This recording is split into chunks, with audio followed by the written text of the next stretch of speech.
there somebody in here? Like, I literally just started to fall asleep, and then I just heard, like, a loud-ass bang. Holy cow. Whoa, what the hell is this white shit? What do you got? It's like white stuff right here. It looks like salt. I don't want to sleep up here no more. No.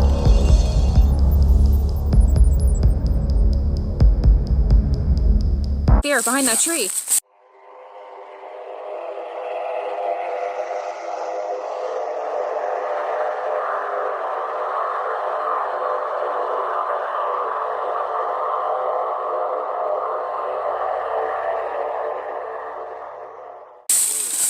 You seen it again?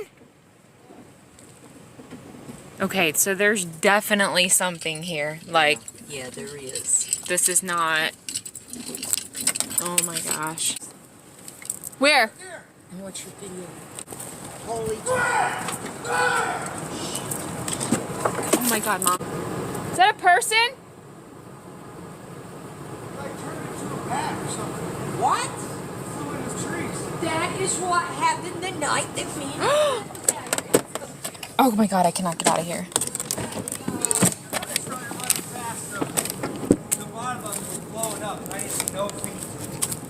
Oh my god. It turned into a bat. It turns into a bat. It makes no sense at all to us. But I bet you it makes perfect sense to the other side.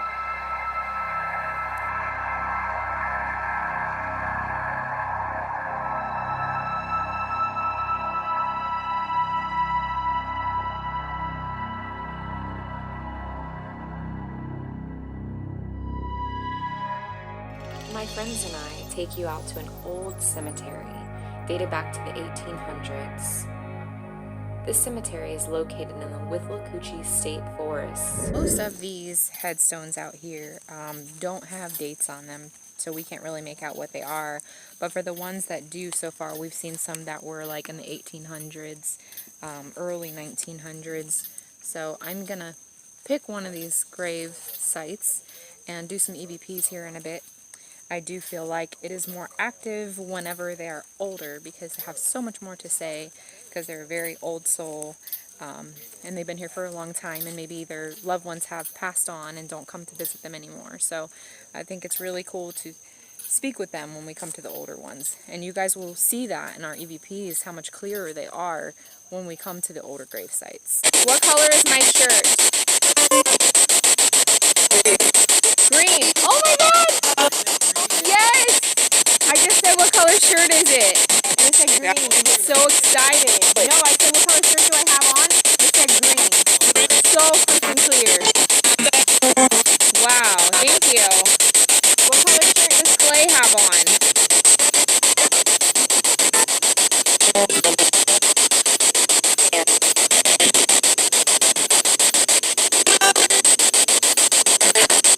When I do the spirit box session, a lot of times I'll ask for like confirmation questions that they really hear me, and I'll ask like what I'm wearing. I enjoy doing that.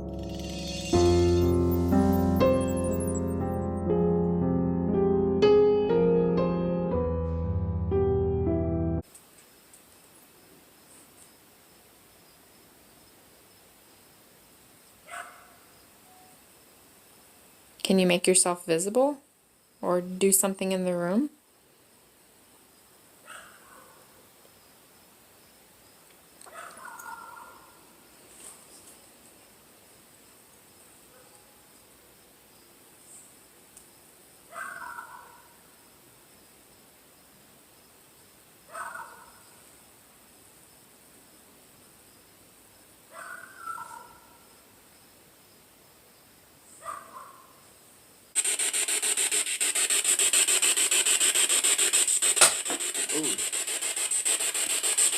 What was that? Is that in the room? Sounded like it. What the hell? What was that noise? Is that you? What? Oh my god. What just happened? That freaking door. Is that the same door that moved last time? I did it last time. That freaking door. I told you. Oh, I just Did heard you? hi. Did you? I think I just heard hi. Mom, that fucking door. I can't even get up. Oh my god, I'm scared to go in there. Oh I told you. That's the same door that moved. What the hell? We're almost there. It is right across the way here. And I'm really, really hoping that Gary and Mike come through to us. I don't think I'll be able to record inside of there, but I'm really, really hoping that they come through. Did you say a prayer about it, Mom? Yes, it is. I saw another one right now. Me too. Alright, me and my mom are sitting in here in this huge place with all these people, and we are just waiting now for Matt Fraser to come out. We are really excited, guys. We're really hoping that Mike and Gary come through. If they do, we will definitely show you guys.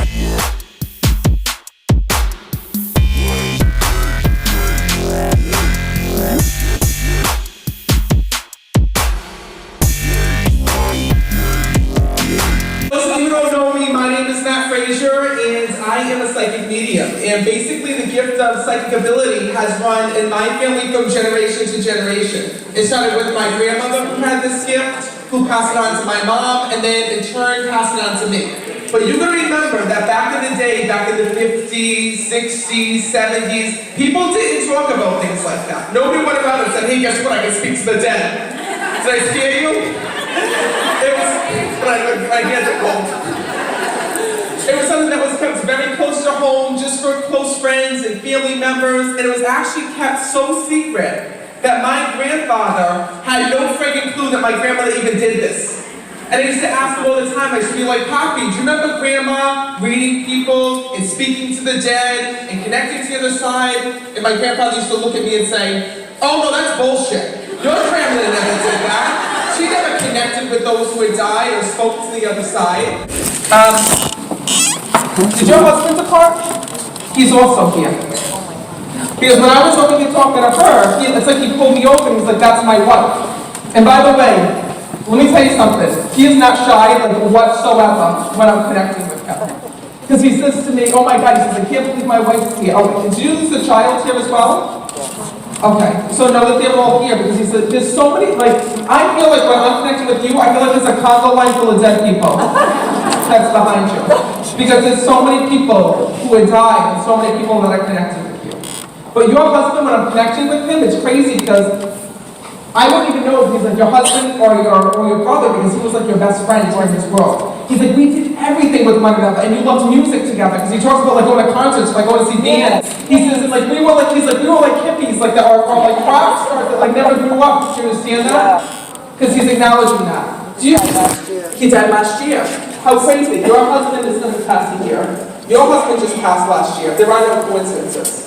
Did you actually, and he keeps saying thank you for the beer, did you put beer in his grave? He wants to thank you for that. He says, you know, only my wife, he says, most people get flowers. He says, she comes over with the beer bottles. Because I see beer bottles leaned up against the tombstone. Yes. And he's laughing about that. I did that for my son and him both. You did that for They're buried together. Perfect. So not perfect that they're buried together, just perfect that they're validated. So you left a beer bottle for your husband and a beer bottle for your son. And coffee. And coffee. Hopefully it was Dunkin' Donuts. So no, it was perfect. So no, it's his way of just acknowledging that. Let me let you know that Kim and your son were both together on the other side. And was that his son as well? Okay. Because he kept talking about an adoption. Like I felt like he adopted your son. Do you understand that? Yes. Because he says to me, this wasn't my son. He says, but we're together. We loved each other like that. Together, they're both in heaven with one another. So I let you know that, but your husband, the one who's like adamant, he actually asked your son permission if he could come through and speak first. Or speak to you. Because he says to me, the two of you were married or got together later on in life because he's acknowledging that. And he says to me that when he first met you, he says there was so much that was going wrong in my life. He says, and there were so many bridges that were burned and people that like I couldn't connect with or talk to since I was by myself. He says, and he wants to thank you for lifting him back up, but more importantly, showing him and teaching him how to love again. Because he's acknowledging that. He says that he had problems with his family here in this world. And he says, when I met you, he says, I didn't just gain a wife. He says, I gained a wife and I gained a son. Do you understand that? And a daughter. And a daughter, excuse me. Sorry, I left you out. But I'm just saying that because your brother's on the other side. Because he says, man, I gained a family. He says, and this is something that I never had.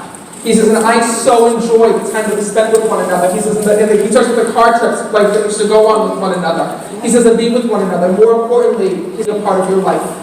He says, you gave me something that nobody else could give me.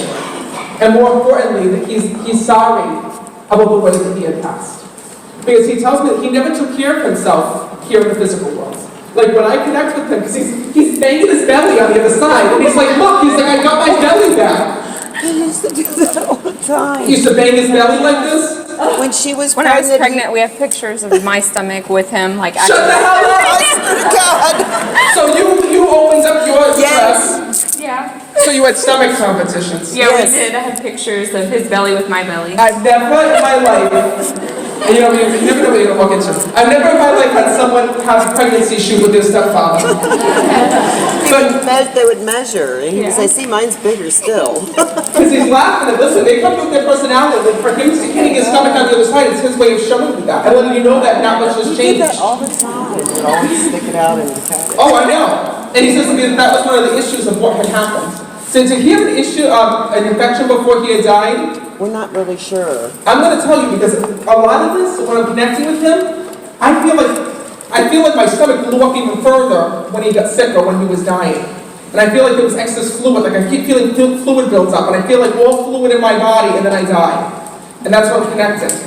And I felt like that he had something in the blood, or he had like a blood infection that we didn't even know about or didn't connect with. But he said to me that he hated doctors here in this world, he didn't like to go, he didn't like to get seen. Yep. But he says to me that what he wants you to know is that now that he's on the other side, that he is now fine. He has your son with him, and your son wants to thank you for everything that you had done for him. He talks about that you still connected with his friends or people that were connected with him. And more importantly, he tells me that, he actually with him. Tell me that there's a foundation or something that you have a memory of him. Yes. And then he just showed me balloons being let off into the air. Who let the balloons off into the air? We do it every year on his birthday. Every year on his birthday. And New Year's, different occasions. So your son says to me that he has every balloon that you've ever sent him. So when you remember him and every year you let the balloons off, know it's your son's way of acknowledging that he sees that. One came up missing off of a tree once. We hadn't released it yet. It was tied to the tree. We had a balloon tied to a tree once, and we turned our backs for just a few minutes and looked back in the tree. The balloon was gone. Like, oh my God, did he take it already? I mean, it's gone. But it was tied in a knot. We didn't understand how could that balloon just escape from the tree. I've seen spirit do incredible things. I mean, 2 minutes ago I saw your husband banging his belly. He showed me locks of hair. Did you keep locks of the hair? Keep locks of your son's hair? Yes, when he was little, yes. Because he says to me like that, I felt like you just went through those or went through some of the things like of him when he was younger. Yes. So when you were going through those boxes, he says, I was so happy to see my mom do that because it's taken you so long to go through them It has. and to see all of that. Yes. But he says that what he wants you to know is to know that he's not alone. That he's there with your husband, they're both watching over you. And more importantly, this is your husband's way of letting you release here as well. He says, by the way, he says, you need to start sleeping back in your bed. He tells me that you don't have to sleep in bed anymore since that he had passed. And it's been hard for you. I don't sleep on my side, I sleep on his side now. Oh. And it's a king-size bed. I never go to that side anymore, I stay on his side. But I've been meaning to go to the other side because it's more comfortable over there. But no, it's his way. We haven't done it yet. It's his way of letting you know that he sees that. Because he kept talking, tell about the bed, about the sleeping. So it's his way of letting you know that by sleeping on your bed just because you miss him doesn't mean that you let go of him. He says we're connected by the connection, by the soul connection, that the love that we had with each other here in the physical world. He says, I'm here, I'm with you. He says, and I am safe and at peace. Give them a round of applause. And a happy birthday, down. And unfortunately, we are out of time for today. But one of the things I have to tell you is that during this psychic meeting to feel or connect with your loved ones on your side, the way that it works is that they are trying to reach you and connect with you in any way they can. They send different signs.